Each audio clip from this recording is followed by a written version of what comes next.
আসসালামু আলাইকুম। আপনারা অনেকেই বলেছিলেন যে আসলে খামার বা গরু, বিশেষ করে আমাদের ইয়াং জেনারেশনটা অনেকেই আসলে বলে যে তাদের নাকি আসলে এই খামার সেক্টর বা কৃষি সেক্টর এটা আসলে তাদের শখ। আমি বলবো এটা কখনোই শখ হতে পারে না, কারণ শখ আসলে কখনো কষ্টের জিনিস না। এই কৃষি সেক্টর বা খামার সেক্টরটা এটা এমন একটা বিষয়, এখানে আপনাকে ৩৬৫ দিনে কাজ করতে হবে, কখনোই আপনি কোনো দিন এখানে ছুটি পাবেন না। এখন যারা আসলে সরকারি চাকরি করে বা অন্যান্য চাকরি করে বা ব্যবসা করে আর কি, এই ধরনের পেশাগুলোতে আপনি চাইলে অনেক সময় ছুটি নিতে পারবেন। আবার সাপ্তাহিক ছুটি থাকে, অনেক কিছুই থাকে, বা কোনো আপনার আর্জেন্ট কেউ মারা গেল বা আপনার নিজের আপনার বিয়েতেও আপনি ছুটি নিতে পারবেন। কিন্তু এই খামার সেক্টর বা কৃষি সেক্টরে এখানে আপনার কোনো ছুটি নাই। যদি আপনার পরিবারের কেউ মারাও যায়, তারপর তো আপনি আপনার গরুকে না খেয়ে রাখতে পারবেন না, বা দুধ দহন বন্ধ করে রাখতে পারবেন না। এই কাজগুলো আপনাকে করতেই হবে। এখন দেখেন, আজকে যেমন শুক্রবার, এখন শুক্রবার তো মোটামুটি আমার 10টা বেজে গেছে, আমার সব ধরনের কাজ শেষ।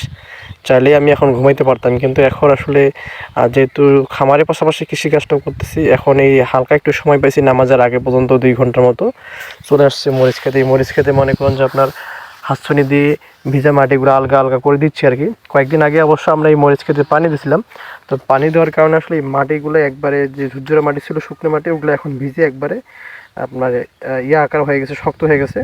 তো যার কারণে এগুলোকে আবার শুকানোর জন্য এই হাতছানি দিয়ে আমি হাতছানি টেনে দিচ্ছি আর কি, যেভাবে হাতছানি টেনে আর কি।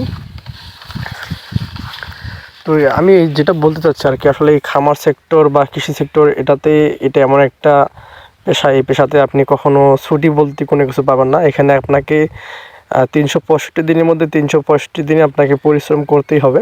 এটা বাধ্যতামূলক, এর কোনো মানে কাজের কোনো ছুটি নেই। তো যার কারণে আমি বলবো যে এই সেক্টর বা এই ধরনের পেশাগুলোতে যারা আপনারা আসতে চাচ্ছেন, আপনাদের অবশ্যই মানসিকভাবে প্রস্তুতি নিতে হবে। এখানে আপনি কখনো ছুটি বলতে কোনো জিনিস পাবেন না। আর যদি এই কাজটা যার একবার ভালো লেগে যাবে, আমার মনে হয় না এই পেশাটা বা এই কাজগুলোতে কখনো আপনাদের আর ছেড়ে দেওয়ার ইচ্ছা হবে। এটা যেমন লাভ আছে, ঠিক পরিশ্রম আছে, আর পরিশ্রম করলে আপনি নিজে অবশ্য সুস্থ থাকতে পারবেন। অনেক লাভও আছে, আবার কিছু কিছু দিক দিয়ে একটু কষ্টের বিষয় আছে।